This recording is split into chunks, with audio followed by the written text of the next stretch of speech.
And we're going to begin this week's Torah portion, which is Kedoshim, chapter 19 of the book of Leviticus.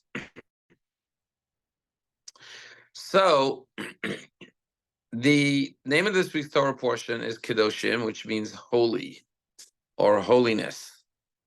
And this was probably the most outstanding commandment in the Torah, because it commands every single Jew to be holy. Now, we know that in other religions, they call their greatest spiritual leader Your Holiness. It's reserved for the Pope. But in Judaism, we don't call the chief rabbi of Israel Your Holiness. But in Judaism, we do call every Jew Your Holiness. And it's right here, Kedoshim to you. There's a commandment, a positive commandment, that you shall be holy. Now, what's more fascinating is the reason that God gives why we should be holy. Right after the commandment, tell the children of Israel, you shall be holy, it gives a reason. And it says, why? Because I, the Lord your God, am holy. And the question is, imagine Bill Gates or Jeff Bezos, or whatever pronunciation is, says to some guy, hey, you should be a billionaire. Elon Musk says to someone, you should be a billionaire. You know why? Because I'm a billionaire. That guy would say, listen, what does one have to do with the other? You're a billionaire because you founded all these great companies and you became billionaires. If Warren Buffett says, you should be a billionaire. Why? Because I'm a billionaire. Maybe I'm not as smart as you. Maybe I'm not as successful as you. What? Because you're a billionaire, I should be a billionaire? God says, I am holy, therefore you should be holy. And the question is, what does one have to do with the other? You're God. You created heaven and earth. You're an infinite being. I'm a simple human being, flesh and blood, with human desires, instincts, natures, characteristics.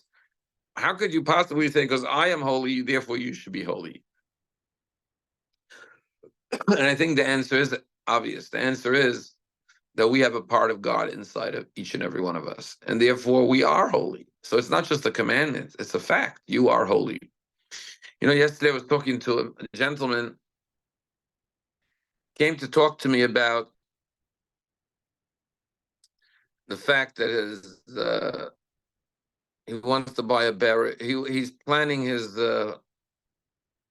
final arrangements, as they say.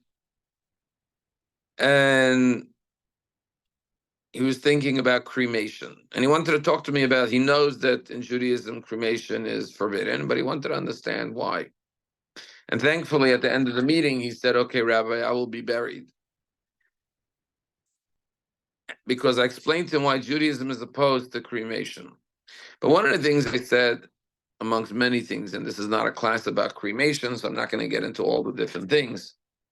But one of the things he said was that, one of the things I said to him is that when we have a Torah scroll in the synagogue that's no longer fit for use, you can't read from it anymore.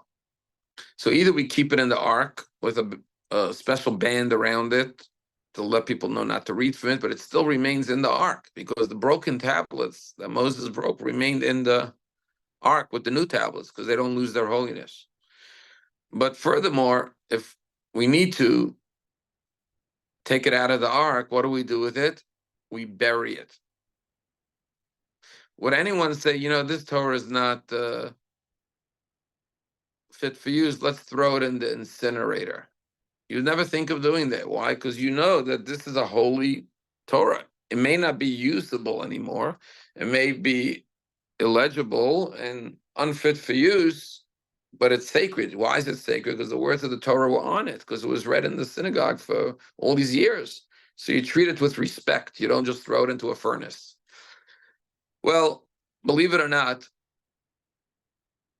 every human being, including you and I, every human being is holy in a Torah because our body is a part of God. your body and my body is a temple for God's presence. And therefore, even when a person dies and their soul departs from the body is still permeated with holiness because the body was the vessel for the soul for whatever lifespan they lived.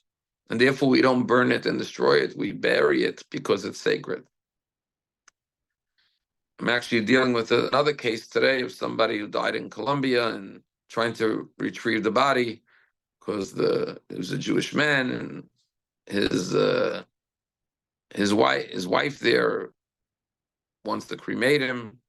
But we're very opposed to that. Why? Because the body is sacred. Now, that's something to remember not only when a person dies, but when they're alive. Every person you deal with and look at is holy because they have a part of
I apologize. For some reason, I was muted.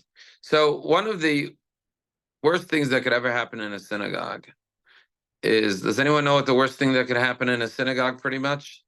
Is, God forbid, if the Torah falls.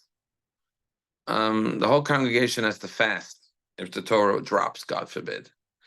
So, Rabbi Shlomo Kalbach once said, imagine, God forbid, if a Torah falls in the synagogue.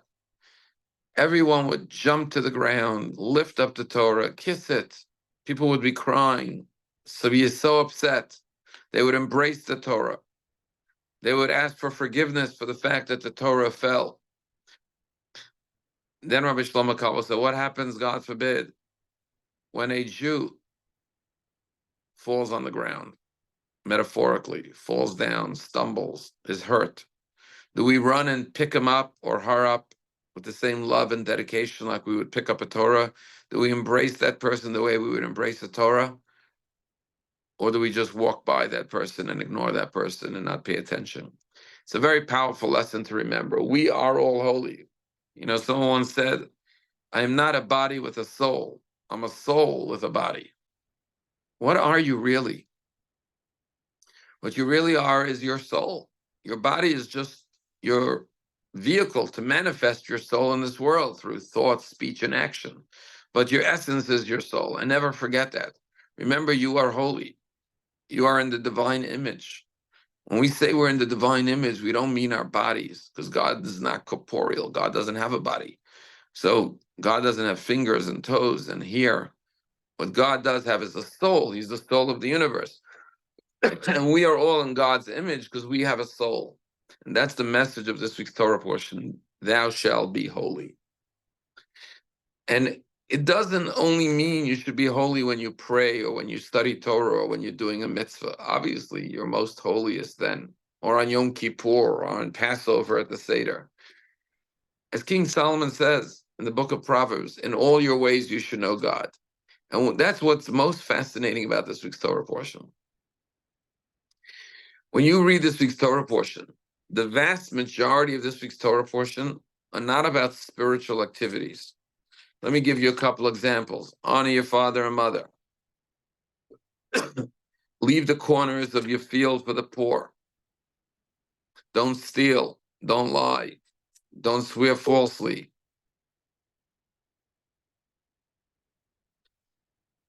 Don't curse a deaf person. Don't put a stumbling block in front of a blind person. Don't show favoritism and judgment. Do not be a gossip monger. Do not stand idly by your brother's blood being spilled. Don't hate your brother in your heart. Don't hold a grudge. Don't take revenge. Most of the commandments in this week's Torah portion are between one man and their fellow man. And what the Torah is saying is being holy is not just in your relationship with God, but in your relationship with your fellow man. When you deal with honesty and integrity, when you're compassionate, when you're charitable, all of that is holiness. Because the word holy could be very scary. It could sound, oh, I'm not holy, I'm just a regular person. But if you understand that Judaism's idea of holiness is not that you become a monk in a monastery and you meditate all day. You don't have to become a nun to be a holy person. Judaism says eat, drink, work, live, have relationships, do all the things that normal people do, but do it in a holy way. What does it mean in a holy way? For a higher purpose, with a higher consciousness. So the idea of holiness is how we live our daily lives as Jews. Now, as I told you, there are many, many commandments in this week's Torah portion.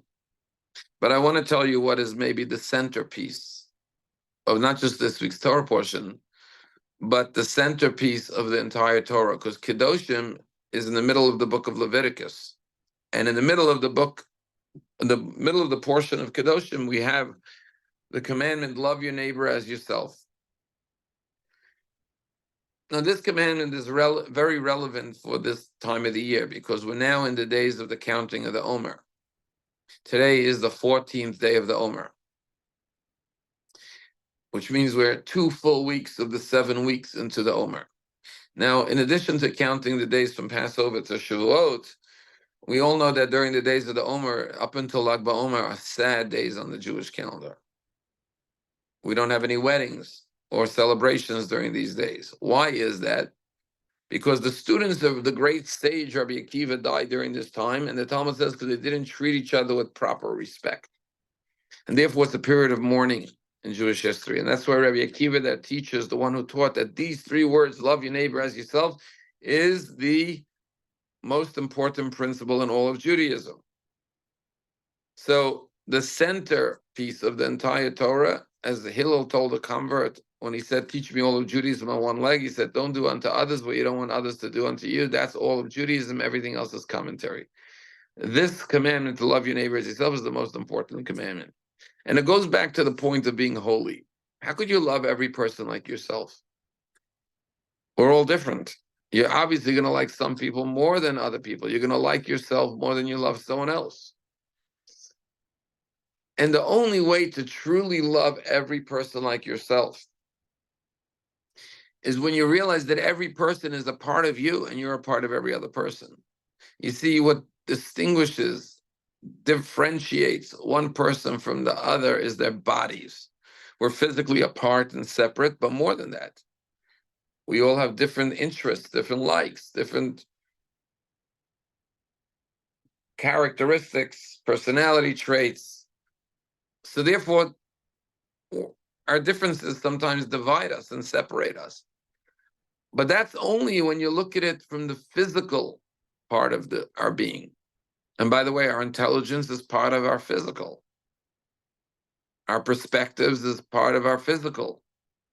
our mind, our comprehension, our attitudes, our different beliefs.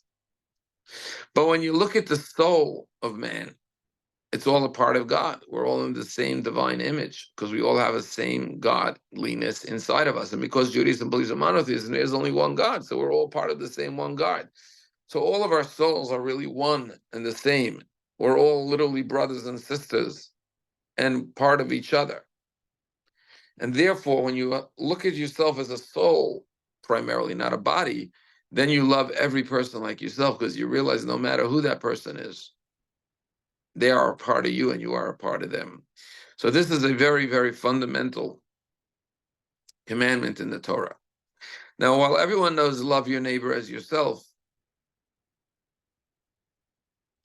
not everyone necessarily knows. I know the word context today is not a popular word after what happened at the Senate hearings, but you do have to look at context to understand everything in this world.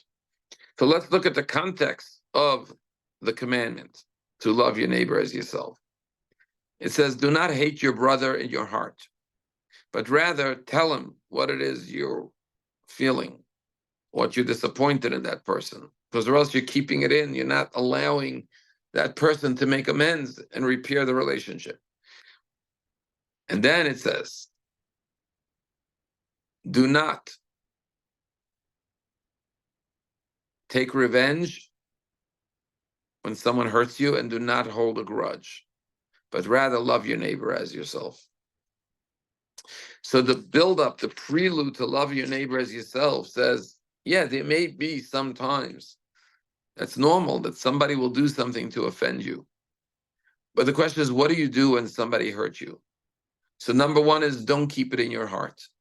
Tell the person, reprove them, and try to improve them by saying, hey, this was hurtful, this was offensive, and try to teach them to change, to learn from their mistakes and become better and repair the relationship with you. But it's important that you don't take revenge and you don't even hold a grudge. Revenge means I'm going to get even with them.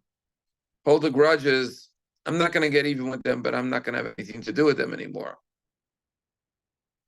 So the Torah says, don't hold a grudge, but rather love that person as yourself. So what the Torah is saying is you don't always feel like loving everybody. Sometimes you may even feel animosity towards somebody. And the Torah recognizes that. People do things. But you should work through it. You should try to repair it. You should try to communicate your grievance and try to get the person to recognize their wrongdoing. And don't hold on. Once they ask for forgiveness, let go. Don't hold on to the hurt. Surely don't take revenge, but don't even hold a grudge against them. People sometimes say, I'll forgive, but I won't forget. Well, that's not real forgiveness. Real forgiveness is that you dial back the relationship to where it was before that person ever hurt you in the first place. So this is the basis of the whole Torah. There are many commandments in this week's Torah portion. But one of them says that you shall be honest in business. And therefore the Torah says all your weights and scales should be correct weights and scales. And here's what's interesting. The Torah doesn't only say you shouldn't use improper weights and scales. Torah says you shouldn't even own and have in your possession a faulty scale or weight that is even potentially capable of cheating somebody in business. Stay so far away from any dishonest practices that you don't even possess or own anything that could be used for deception and for dishonesty.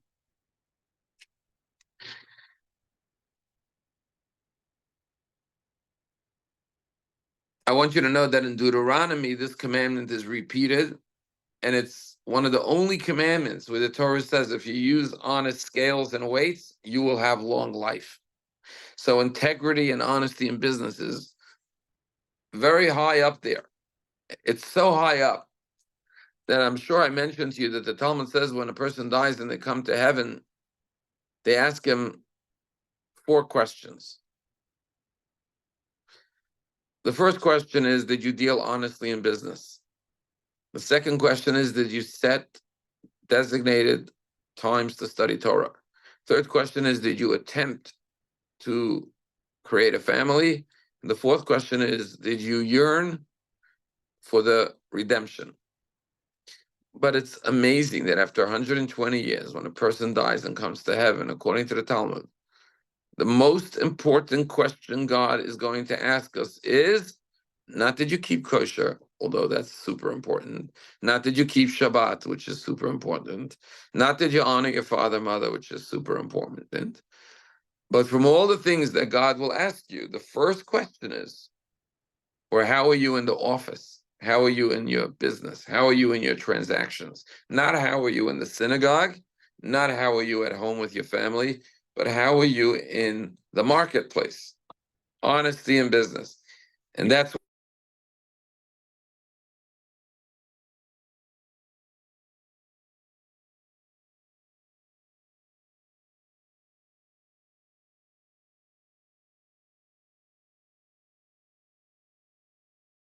not accurate. That's how far the Torah wants to keep us from improper, dishonest practices. Another very important commandment in this week's Torah portion. And I love when the Torah runs contrary to public opinion, because we only appreciate more the values of the Torah. So I'm going to give you a number of examples of commandments that you may already know, but just to show you how the Torah morals and values are way above and beyond what our society considers moral and ethical. Torah says there should not be a gossip monger in your in your nation. There should be no gossip. Now imagine a world without any gossip. A lot of newspapers would go out of business. A lot of magazines would go out of business. A lot of radio shows and talk shows would go out of business. And a lot of people mistakenly in our society feel, well, if I haven't hurt anyone physically, what's the problem? Furthermore, we believe, free speech, I'm allowed to say whatever I want. But the Torah says, no. If you're gossiping about someone else, that is forbidden. And we know the damage and the hurt that can be caused to a person through Lashon Hara. And the Torah reminds us there should be part of being a holy person is not speaking gossip. I told you this before, most probably, but I have to say that from time to time, when I have a funeral, the greatest accolade, in my humble opinion, when you go to funerals, you hear about people's good deeds, their virtues, which once again reminds us what life is all about. When a person dies, you don't hear people get up and say, wow, you should have seen the car he drove, he had the latest model, whatever. No one talks about the vacations he took or how much money he made. People talk about his good virtues, his kindness, his good deeds. So,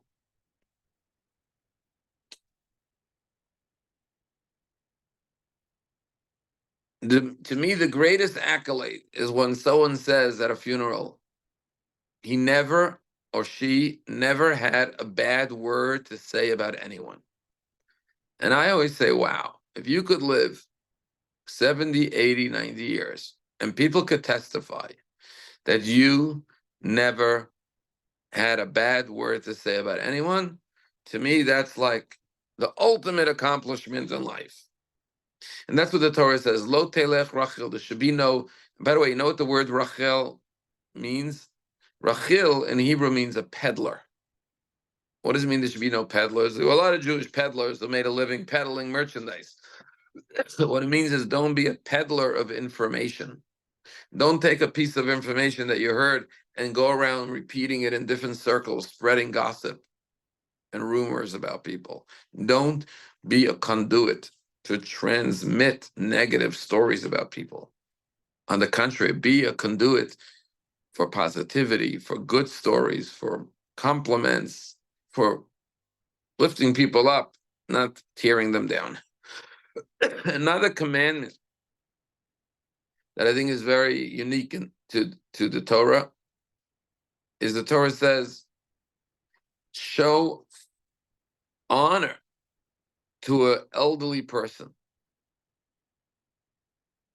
And here's what the Torah says: rise in the presence of an old person and honor the presence of an elderly person. In our society, again, when people become elderly, sometimes they're disregarded. There's something called ageism, right? You're too old to get a job. Nobody wants to hire you. But it's also a mental thing. People look at in our society, we value productivity, usefulness. So if you're young and strong and healthy and vibrant and you could accomplish a lot, you're a commodity. There's a value placed on you. But if you're old and you can't accomplish so much and you just, people relegate you to the mental perception of, oh, they're not important, because they're not part of the workforce, let's say. They're retired, they're elderly, they can't accomplish as much. But you see, it goes back to the body-soul question. What do you value? If you value the body, then yeah, the guy who's 20, 30, 40, he's strong, he's active, he's much more productive physically than the 80 or 90-year-old man or woman. So therefore, you'll value the young person over the old person. But if you value a person for their spiritual soul, the 89-year-old person has a lifetime of wisdom and experience that they've gained. They have the resilience that they've built over a lifetime of overcoming challenges. And therefore, the respect and the honor goes to the elderly person, and the young person must rise in the presence. As the Torah says, ask your father and he will tell you, your grandparents and they will teach you. Always look to those who came before us with appreciation for what they can show us and teach us. I once heard a story about this secular Jew who's on a plane next to a religious Jew. And the religious Jew's grandson was flying with him, and all through the flight, he was talking to his grandfather and, listening to his grandfather and helping his grandfather and getting him everything he needed, a pillow, a drink, whatever. At the end of the flight, the secular Jew said, I have to really tell you, right? Tremendous respect for the way your grandson treats you. I could see the admiration, the love, the respect. My grandkids barely have time to call me. They don't really look up to me much. How did you instill that in your grandchildren? And this religious Jew says, let me explain something to you. We Jews, the holiest thing we have is the Torah. God gave it to our ancestors at Mount Sinai. So the greatest moment in history and for the Jews was when God revealed himself at Mount Sinai and gave the Ten Commandments and taught the Torah to the Jewish people. And that's, by the way, what we're counting towards, the counting of the Omer, towards the getting of the Torah on the holiday of Shavuot. So each generation looks back to their parents' generation with great respect and honor and says, I remember, Dad, tell me what it was like standing at Mount Sinai, or Grandma, tell me what it was like, or tell me what your grandfather told you. We want to connect with the previous generations because they were closer to the great event of the giving of the Torah at Mount Sinai. So each generation looks back with nostalgia, and more than nostalgia, with awe and reverence for those who came before them, because they were closer to the original transmission of the Torah. He said, however, if you're secular, you believe in evolution. And based on evolution, man evolved from apes, chimpanzees, and monkeys. So children look at their parents and grandparents and they say, you guys are closer to the monkeys and the chimpanzees. We don't want to look back. We want to evolve, become more modern, more sophisticated. So they look at you like, there's even an expression, terrible expression. People say, my old man, referring to their father. Like he's old, he's out of touch. There's like a generation gap. You know, I'm the new age, I'm modern, I'm sophisticated, I'm advanced. You're connected to the past. The past is ancient or it's outdated or not as relevant today. We look back and say they were more relevant. They were closer to the giving of the Torah. So the Torah says, show honor and rise. An elderly person, you stand up, not just to give them a seat, but to show them respect. That's very, very unique. Another commandment in this week's Torah portion is, and this is a very unique commandment. If you were wondering where it is now, you'll know. In Judaism, it is forbidden to put a tattoo on your body. It's right here in this week's Torah portion. Do not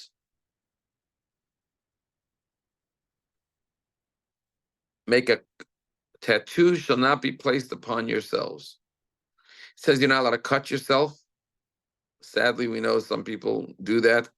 It's a terrible thing. Some people, when they're depressed, they something called cutting, where they cut themselves. And the Torah says you're not allowed to cut yourself, and you're not allowed to put a tattoo on your body. Tattoos are very popular today, but the Torah says it's forbidden for a Jew to put a tattoo on their body. Why? And here we come to the deeper understanding of why you're not allowed to have a tattoo. What the Torah wants us to remember is that our bodies don't belong to us, they belong to God. God, you know, what's the difference between buying a car and leasing a car? When you buy a car, it's yours. You can do whatever you want with it. When you lease a car, you got to return it to the dealership. Same thing with buying a house or renting a house. Well, your body, or my body, is not something that God gives us as a gift. From dust you come, dust you shall return. We have to return it to God. And therefore we cannot put tattoos on it or cut it or harm it. You know, I don't want to get into abortion now because the Torah does allow abortion under certain circumstances. It's not black and white. But the whole argument is it's my body. I could do whatever I want to my body. The Torah doesn't agree with that. The Torah says it's not your body, it's God's body. Who created that body in your mother's womb? God made it, and therefore belongs to God, and therefore you cannot destroy it. That's why suicide is forbidden. That's why tattoos, even putting a tattoo on your body, is forbidden. That's why cutting. I want you to know that the prohibition against abortion is not murder. Christians say it's murder. We don't say it's murder. Until the baby's born, it's not a life. It's not murder. It's something less than that. It's because it's cutting a limb of your body off. You're not allowed to cut your arm off. You're not allowed to cut your leg off. You're not allowed to cut a womb out. Your body is not yours to do with it as you please. But it goes much more than that. Because your body is not yours, on the positive side, you have to take care of it. You have to exercise. You have to eat healthy. You have to do the best you can to maintain your body, to prolong your life, to live a long life. All of that is part of this understanding of our bodies. We are guarantors, or we are custodians of our bodies, but we're not the owners of our bodies. And that's very important to remember. There's a great story in the Talmud about a certain rabbi who someone said to him, it's actually the other way around. This rabbi said something very disrespectful. He said to someone, "You look so ugly." What would you say if someone said you're so ugly? He gave him a great answer. He said in 3 words, Lech lu'uman shasani, go tell the craftsman who designed me. You don't like the way I look? Tell God he didn't do a good job. So knowing that God made you exactly the way you are, you're custom made by God. So how can you be unhappy? So that's all part of the prohibition against doing anything that will be harmful to your body. There's another very interesting commandment in this week's Torah portion amongst the many commandments. How many of you know what an upsharnish is? Okay, there's a tradition that many have, not everyone, that you don't give a child their haircut till they're 3 years old. And then the boy with his haircut gets the peyot and the kippah and the tzitzis, and he starts practicing the laws of Judaism. What is the origin of this tradition not to get the first haircut till you're 3? It's in this week's Torah portion. Torah says when you have a tree in the land of Israel, you plant a new fruit tree, you cannot eat from it for 3 years. And therefore, since man is like a tree in the field, why? Because it's God's. You say this, you remind yourself that this is really God's creation. And God has given you the ability to use it, like everything in this world. But it really belongs to God, this whole world. We're guests in his home. So therefore, based on this, there's a custom with the children. You don't cut the hair for the first 3 years. And you're reminding yourself the same thing you're reminding yourself with the fruit tree. This is God's gift to you. It's not something that you're allowed to benefit from without saying a blessing, thanking God for the food. And the same thing is with children. The Torah reminds us that even our children don't belong to us. God gives us children. We have the great privilege and pleasure of raising them, but we have to raise them to the best of our abilities, not just to be a source of pride to us as parents, but to God who created them. Because there are 3 parents for every human being. There's father, mother, and God, who all collaborated together to raise this child.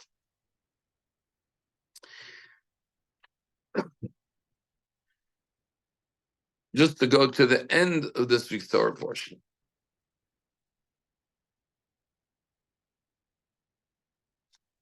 The Torah talks about something that is extremely abhorrent, but just understand the culture of the time and to realize that, guess what? This commandment takes on a modern day form that we're witnessing right now, actually. Torah says that no Jew should ever do the following. There was a practice in those days called molech. The Torah says, do not give your children to molech. What is molech?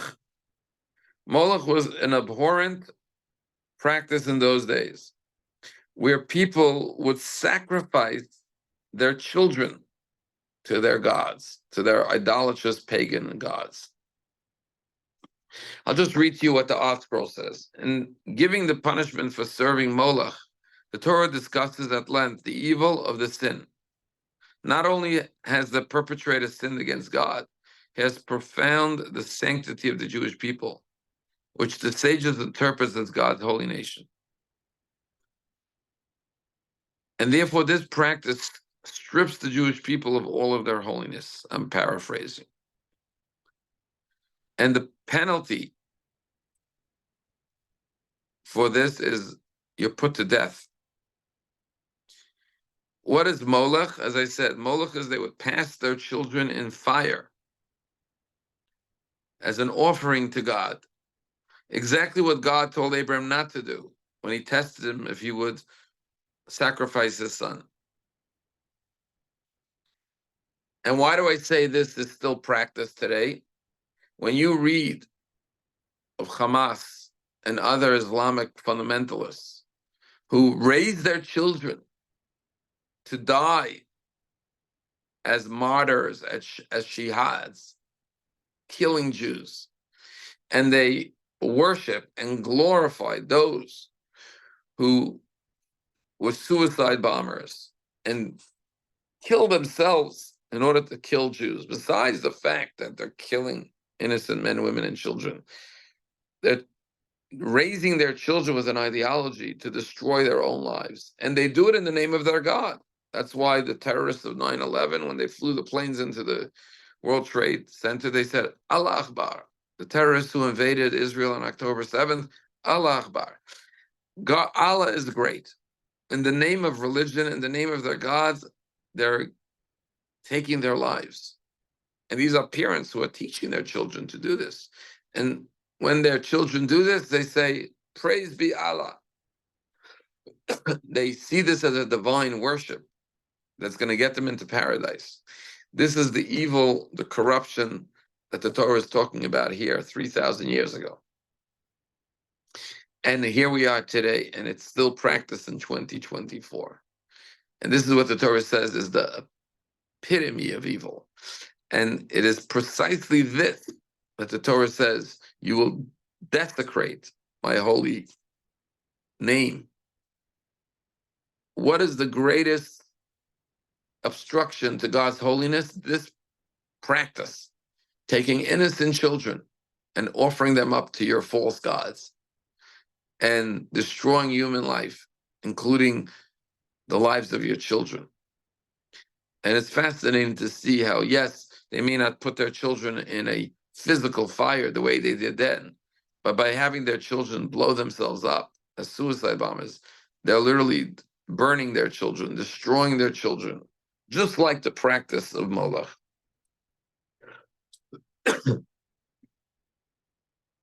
We have a few more minutes. I'm just going to share one more commandment. And we all know once a week we have a service called Havdalah. What is Havdalah? We conclude Shabbat with a cup of wine, a multi-wick candle, some spices, and we say a ceremony called Havdalah. What does the word Havdalah mean? It means separation. So if you translate Havdalah, it's the separation ceremony. What are we separating between? The holiness of Shabbat and the rest of the week. But it's not just Shabbat and the rest of the week. It's between Kodesh L'chol, holy and mundane. A Jew always has to remember the difference between that which is holy and that which is mundane. A Jew has to be discriminating, not, God forbid, discrimination, but discriminating, meaning to not differentiate, discerning between good and bad, right and wrong. Not like some of these kids on campuses today that don't know the difference between right and wrong, good and evil. Havdalah, to make those distinctions. And that's the conclusion, like the recap at the end. The Torah portion begins, you should be holy because I am God, I am holy. And then it concludes by saying, V'hivdaltem, and you shall separate, you shall distinguish between the clean animals and the unclean ones, between the clean birds and the unclean birds. And you should not render your souls abominable through such animals and birds, and through anything that creeps on the ground, which you have set apart for you to render unclean. But rather, this is the conclusion of the whole Torah portion, you shall be holy to me, for I am Hashem, I'm holy, and separated you from the peoples to be mine. So being a Jew is knowing how to make Havdalah, not just on Saturday night, but every single day. Every day we're faced with choices, options, circumstances, that we have to be able to choose between right and wrong, good and bad, between moral and immoral, ethical and unethical, honest and dishonest. And knowing how to make those distinctions is the essence of this week's Torah portion, which is Havdalah. What we as human beings can do that's unique is we could make moral choices. Animals could choose maybe if they want to eat or not eat, sleep or not sleep, mate or not mate. But that's a physical, instinctual thing. To make a moral choice based on thought, based on a conscience, based on integrity, based on courage, that is uniquely human. And that's what the Jewish people are commanded to do. Always know how to distinguish between the right path and the wrong path, so to speak. And that's what the whole Torah is about, and that's what Kedoshim is about. And whenever you make proper choices based on what is the right thing to do, what is the moral thing to do, what is the godly thing to do, what is the righteous thing to do, what is the holy, right? That's what makes you holy, because you're utilizing your human faculties that are uniquely human to exercise free choice, not based on what is beneficial to you, right? An animal just wants to do what makes them happy. When I give charity, I'm giving up money that I could enjoy for myself. If I have a sandwich and I give half of the sandwich to a poor person, I could have enjoyed that other half of the sandwich. I'm not making the choice based on personal enjoyment, gratification, benefit. I'm making the choice based on a higher consciousness of what's the right thing to do. If I have a sandwich and someone else doesn't have food, let me give them half my sandwich. That is being holy. Holy doesn't mean that you pray all day or you study Torah all day. It means you do everything that everyone else does, but you do it in a way that is discerning, making proper choices, and making those choices because God is aware of the choices you make. And that's what it means to be holy. You're exercising and expressing your godly soul, not just your physical, instinctual animal soul. So, like I said, what this Torah portion teaches us is that we could have moments of holiness every single day. It could be a regular Tuesday. I don't know about you, but I didn't eat lunch yet. If I go to Publix now to buy lunch, and instead of getting at the deli canter a sandwich like everyone else, I go and find the kosher meat. That's holiness. Eating lunch could be holy because I chose kosher meat over non-kosher meat. And that's true about every single action and activity we do. Holiness is a daily exercise for a Jew. And that's why this week's Torah portion says, you shall be holy. So let's have a holy day and wish everyone a wonderful day. And thank you all for joining the class. Thank you.